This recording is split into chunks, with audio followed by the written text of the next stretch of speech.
माता पिता को घर में असहाय छोड़ करके जो बेटा तीर्थ यात्रा करने के लिए जाता है उसे तीर्थ यात्रा का पुण्य नहीं मिलता है बल्कि पाप मिलता है। और पाप भी कैसा मिलता है? माता पिता की हत्या करने का पाप उसे मिलता है। मतलब क्या है कि एक पुत्र के लिए सबसे बड़ा तीर्थ कौन है? अरे बोल तो दो, कौन है पिता पुत्र के लिए सबसे बड़ा तीर्थ? माता पिता। आप तीर्थ यात्रा करते हैं और अपनी माता पिता की सेवा नहीं करते हैं, आपकी तीर्थ यात्रा करना बेकार है। आप भगवान की पूजा करते हैं, माता पिता का अनादर करते हैं, भगवान की पूजा करना बेकार है। आप व्रत करते हैं, माता पिता को दुख देते हैं, आपका व्रत करना बेकार है।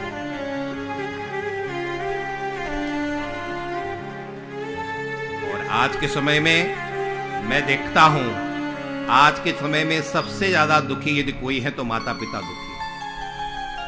जिस माता पिता ने जीवन अपने पुत्रों के लिए लगा दिया, जिन माता पिता ने पुत्रों के लिए अपना जीवन खपा दिया, जब वो असहाय हो जाते हैं तो वही बेटा और बहू, वही बेटा अपनी मां को, अपने पिता को देखने की भी अब समय नहीं निकालता है, अपने माता पिता की तरफ बिल्कुल ध्यान नहीं देता है। ऐसे व्यक्तियों के लिए शिव पुराण का ये उपदेश है कि यदि आप अपने माता पिता की सेवा नहीं करते हैं तो इससे बड़ा और अपराध कोई हो नहीं सकता है। और ऐसे व्यक्ति की सेवा, ऐसे व्यक्ति की पूजा परमात्मा भी स्वीकार नहीं करता। तो आप लोग यदि यहां पर ये कथा सुन रहे हैं और साधना चैनल के माध्यम से यदि आप मेरी कथा सुन रहे हैं तो शिव पुराण के संदेश को हम जीवन में धारण करने का प्रयास करें कि माता पिता की सेवा जरूर करते रहें। यदि हमारी वजह से हमारी माता पिता के आंखों में आंसू आते हैं तो हमसे ज्यादा अभागा और कोई हो ही नहीं सकता।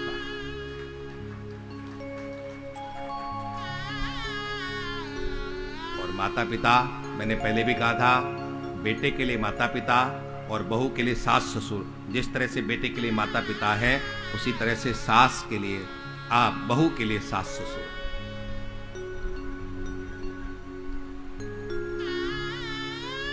दो तीर्थों की बात कही गई है, एक माता पिता आपके लिए, एक पुत्र के लिए माता पिता तीर्थ है और पत्नी के लिए पति तीर्थ है।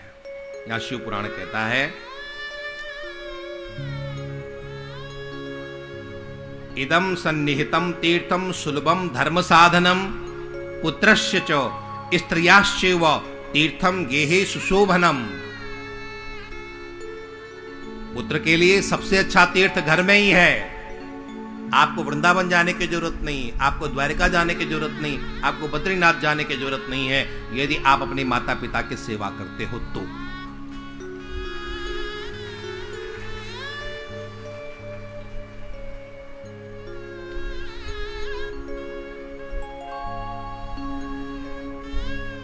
हमारे पास आकर के सब लोग अपना दुख व्यक्त करते हैं, क्योंकि किससे कहें,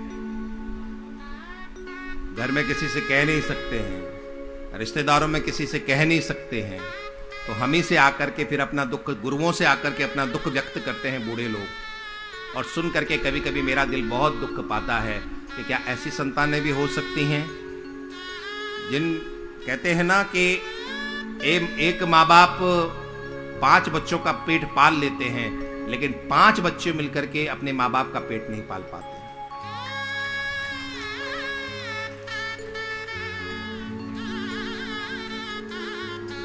हमारे एक भक्त हैं, वो माँ बूढ़ी हो गई, अब जीवन भर उसने संघर्ष किया, उसके 4 बेटे हैं और माँ के लिए उन्होंने निश्चित किया है कि एक एक महीने माँ जो है वो 4 बेटों के पास रहेगी।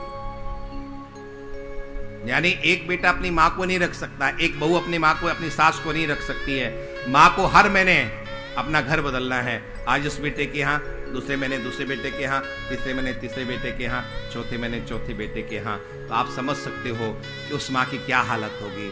मैं समझता हूँ कि माँ की हालत फुटबॉल जैसी हो गई है कि कभी इस कोने में, कभी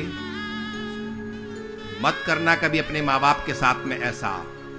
यदि आप अपने माँ बाप के साथ में ऐसा करते हैं तो परमात्मा आपको कभी भी क्षमा नहीं कर सकता है। परमात्मा के रूप में ही आपके घर में आपके माता पिता हैं, इसलिए ध्यान रखना, अपने माता पिता की सतत सेवा करते चले जाना। यदि आप अपने जीवन में धर्म को धारण करना चाहते हो, यदि आप अपने जीवन में परमात्मा की कृपा प्राप्त करना चाहते हो। जीवन में दुख आते हैं, भगवान के सामने जाकर के रोते हो, भगवान भी कहते हैं अब क्यों रो रहा तो मेरे पास, तेरी वजह से तेरे पिता रो रहे, तेरी वजह से तेरी मां रो रही है, मेरे कोप का तू भागी नहीं बनेगा तो क्या बनेगा। आप यदि अपने माता पिता को सुख नहीं दे सकते हो तो मैं आपसे निवेदन करूं, कम से कम दुखी तो मत करो। और यदि तुम माता पिता को दुखी करते हो तो परमात्मा के कोप से, प्रभु के क्रोध से, महादेव के कोप से तुम कभी बच नहीं सकते हो, कभी भी उससे आप छूट नहीं सकते हो। महादेव का वो त्रिशूल तुम्हारे पीछे लगा रहेगा। बोले बोले शंकर भगवान की जय।